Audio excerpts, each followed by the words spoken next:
시사 초점 전남 동부입니다.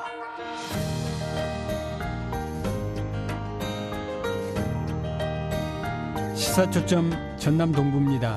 진행을 맡은 윤영혁입니다.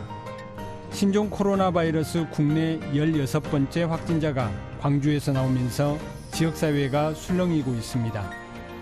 이 환자의 경우 태국 여행 이후 보름 넘게 격리되지 않은 채 무방비 상태로 병원을 오가며 치료를 받은 것으로 드러났습니다.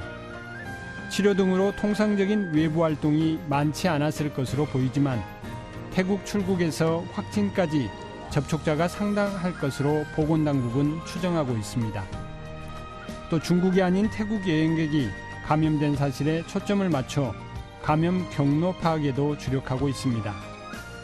확진자가 입원했던 병원은 진료를 중단했고 자녀들이 다니는 어린이집도 휴원에 들어가는 등 비상조치가 취해졌습니다. 현재로선 추가 감염이 없기를 기대하고 능동적 감시를 통해 확산을 막는 것이 최선인 상황입니다. 무엇보다 시민들의 생명과 안전을 최우선시하는 방향으로 위기관리 역량을 모아야 할 때입니다. 시사초점 전남 동부입니다에서 오늘 준비한 내용입니다.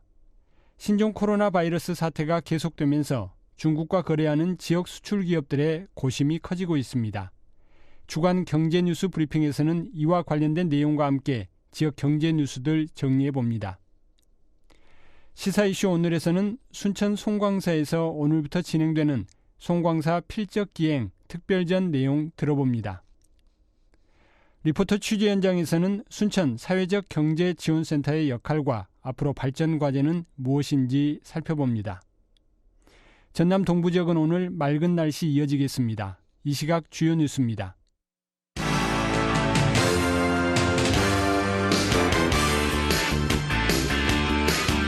어제 발표된 16번째 광주 지역 여성 확진자의 남편이 광양 지역 거주자로 확인됐습니다.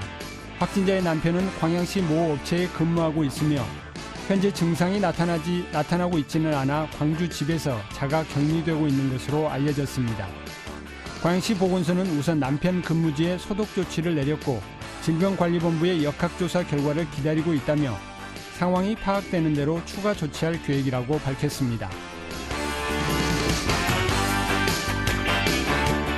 순천대학교가 2020학년도 1학기에 중국인 유학생 36명을 포함해 모두 211명의 외국인 유학생이 들어옴에 따라 고영진 총장을 총괄 관리자로 하는 감염병관리위원회를 전남 지역 대학 최초로 출범시켰습니다. 감염병관리위원회는 2월 중순부터 입국할 중국인 유학생과 중국을 경유해 입국하는 타 국가 학생들을 구례 교직원 수련원에 자체 격리하는 방안을 구례교육청 등과 논의하는 등 예방대책을 세워나갈 계획이라고 밝혔습니다. 지난해 11월 전남도 내 농가와 법인을 대상으로 실시한 소득 통계 조사 결과 연소득 1억 원 이상인 농업인이 5,166농가로 전년 대비 2.8% 늘었습니다. 품목별로는 축산이 38%로 비중이 가장 높았고 지역별로는 고흥군이 566농가로 가장 많았습니다. 순천시가 순천만 갈대의 생육촉진과 갯벌 퇴적을 막기 위해 순천만 인근 주민들과 함께 마른 갈대 제거 사업을 추진합니다. 순천시는 이를 위해 해양수산부로부터 승인을 받아 오는 4월까지 순천만 주변 13헥타에 이르는 지역에서 마른 갈대 제거 사업을 진행할 계획입니다.